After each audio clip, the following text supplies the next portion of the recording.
Ayan po mga kabida, isang magandang oras po sa lahat. Welcome po sa aking channel. Naku po, tila nagbaliktaran ata ito, mga kabida.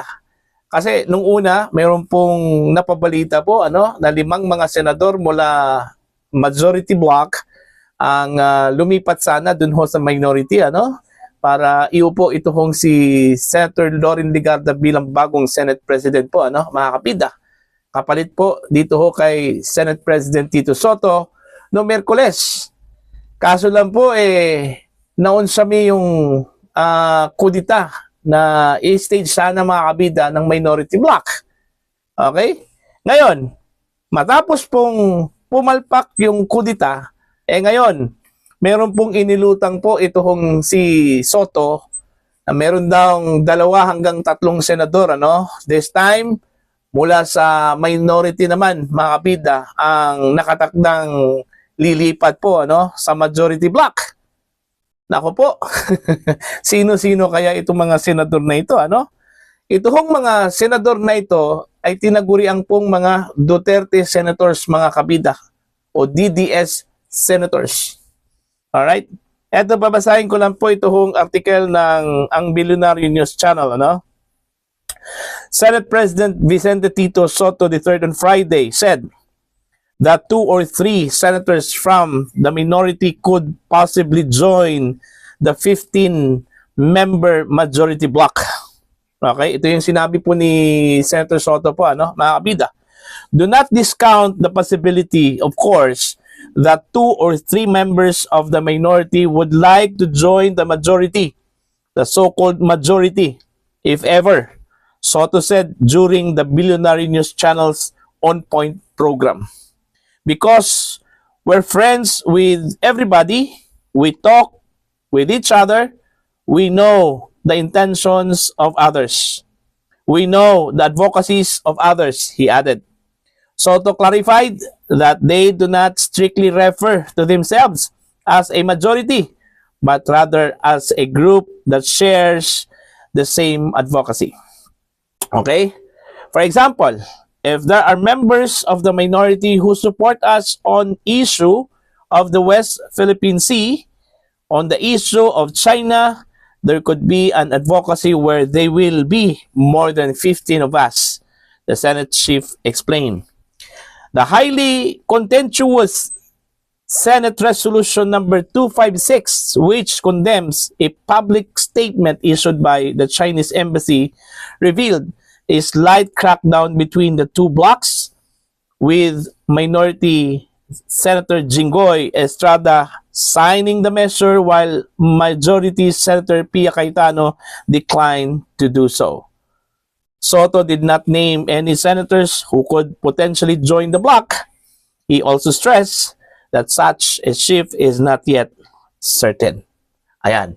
So, kahit na po hindi pa po sigurado, pero tila meron pong parang senyales po, mga kabida, ito hong si Tito Soto na talagang ito hong 2 o 3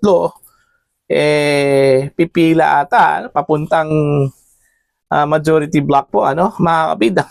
At mantakin nyo, ito po ay mga DDS senators. Pero bakit po? Nagkaroon ba ng negosasyon? Okay, sa pagitan po ni Soto at ito hong mga senador na ito, At ano kaya yung agenda po? Kung bakit plano ho nilang lumipat po, mga kabida, sa majority block. Alright? O baka naman po, bluff na naman po ito, ni Senator Tito Soto po, mga kabida, po? Ang pagkakalam ko po, solid din yung minority, mga kabida. Okay?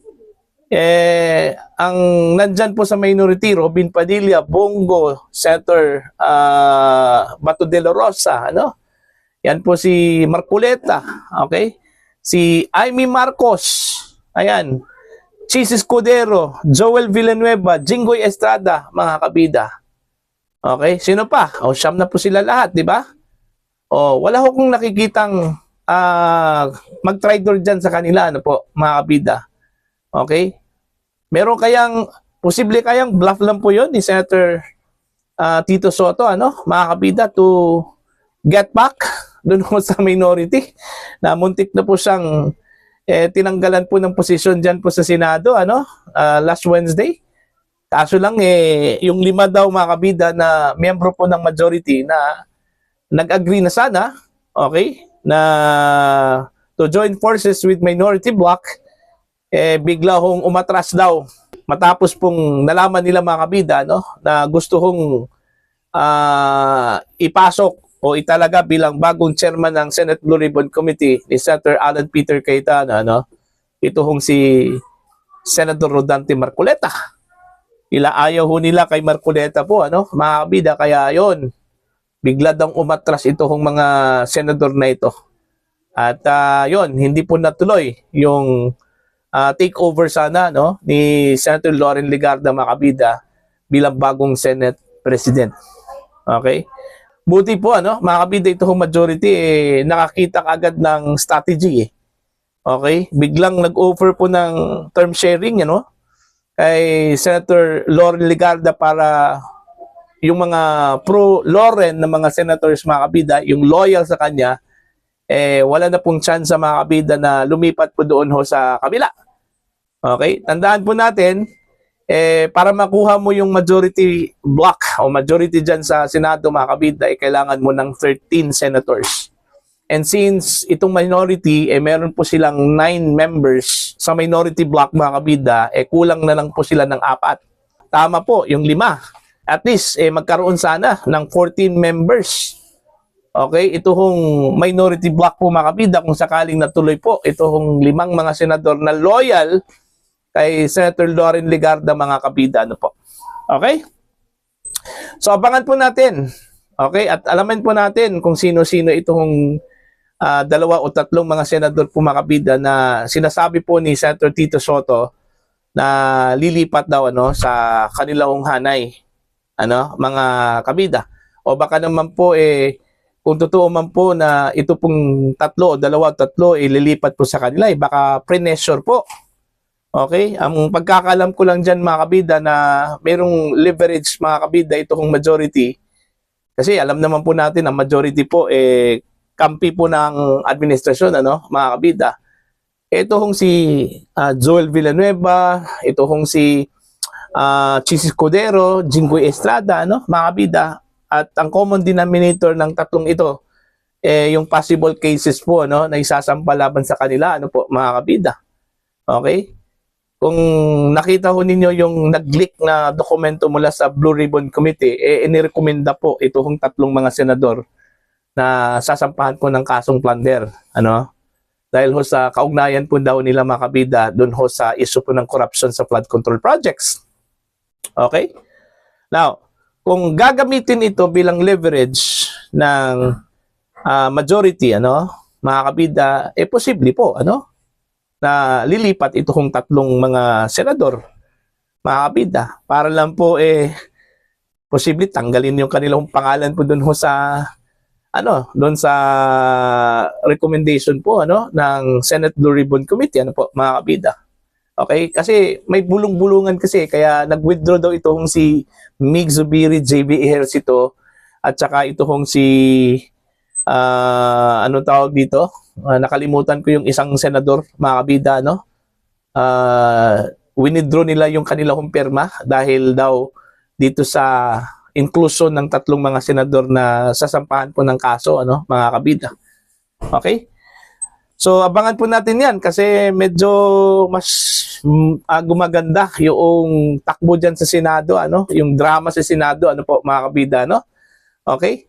So, para po sa inyo, ano po ang inyong pananaw at opinion ho dito sa sinabi po ni Senator Tito Sotto, mga kabida, na meron daw 2 o 3 mga senador mula sa minority bloc o yung tinagurian po nilang DDS senators, mga kabida, na lilipat daw sa grupo po ni Senator Tito Sotto dyan po sa majority bloc po, mga kabida, sa Senado. Well, sa bagay, sinabi po ni Senator Tito Sotto, mga kabida, na kung sakali man po meron pong nagnanais po dun sa kanyang posisyon, hindi naman daw siya kapituko. Halimbawa, gusto po siyang tanggalin po ng majority bilang Senate President at meron po silang iluluktot dyan bilang bagong Senate President, wala ho siyang problema dun. Okay, kaya ho niyang bitawan daw yon. Makakatulog daw siya ng mahimbing, ano, mga kabida, sabi po ni Senator Tito Soto. Alright? Pero mas naintriga ako, mga kabida, dito ho sa 2 o 3 mga senador. Okay?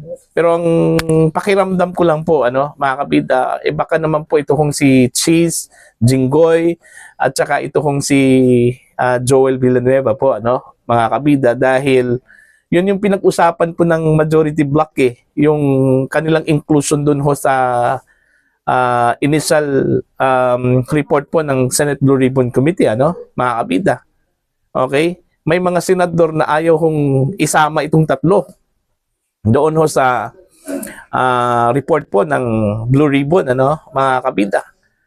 Kaya nga medyo shaky itong pagpirma po ng final report dyan po sa Senate Blue Ribbon Committee. Baka naman kung ayaw talagang tanggalin po ni Senator Panfilo Lacson yung mga pangalan po nitong 3 mga senador, baka marami hong hindi ho pumirma po doon, ano? Kasi kahit papaano kasamahan po nila yan, ano, mga kabida. Okay? Iba kasi pag nirekomenda mo yung kasamahan mo para sampahan po ng kaso, 'di ba? Nakakalungkot din, mga kabida, no? So, tingnan lang po natin, ano, kung talagang maninindigan talaga ito kung si Senator Ping Lacson na istama yung 3 po sa kanya hong report, wala talaga silang magagawa doon, ano? Pero pwede hong hindi pumirma po, ano, mga kabida, yung mga senador doon po sa kanyang report, ano, sa Blue Ribbon Committee, mga kabida. Although valid naman kahit na kunti lang po yung pumirma, no? Pero ang credibility po ng report na yan, mga kabida, in question, ano? Kasi bakit hindi ho lahat ang pumirma? Bakit lalong-lalo na kung majority of them ay hindi ho pipirma po doon, ano? So mas lalo hong questionable po yung report na yon, ano po, mga kabida. Okay? So ang ending dyan, sa palagay ko po, magkakaroon talaga ng compromise agreement. Duda ko po, ano, mga kabida. Okay? Bago tuluyang isa publiko po itong committee report po ng Senate Blue Ribbon Committee, mga kabida, patungkol ho sa kanilang investigasyon sa issue po ng corruption sa flood control projects. Alright? Para po sa inyong opinion at pananaw, please comment down. Sa mga hindi pa po subscriber sa channel, please subscribe. Just click the subscribe button, click the notification bell, click all para updated po kayong mga kabida sa aking mga uploads. Maraming salamat po sa inyong lahat.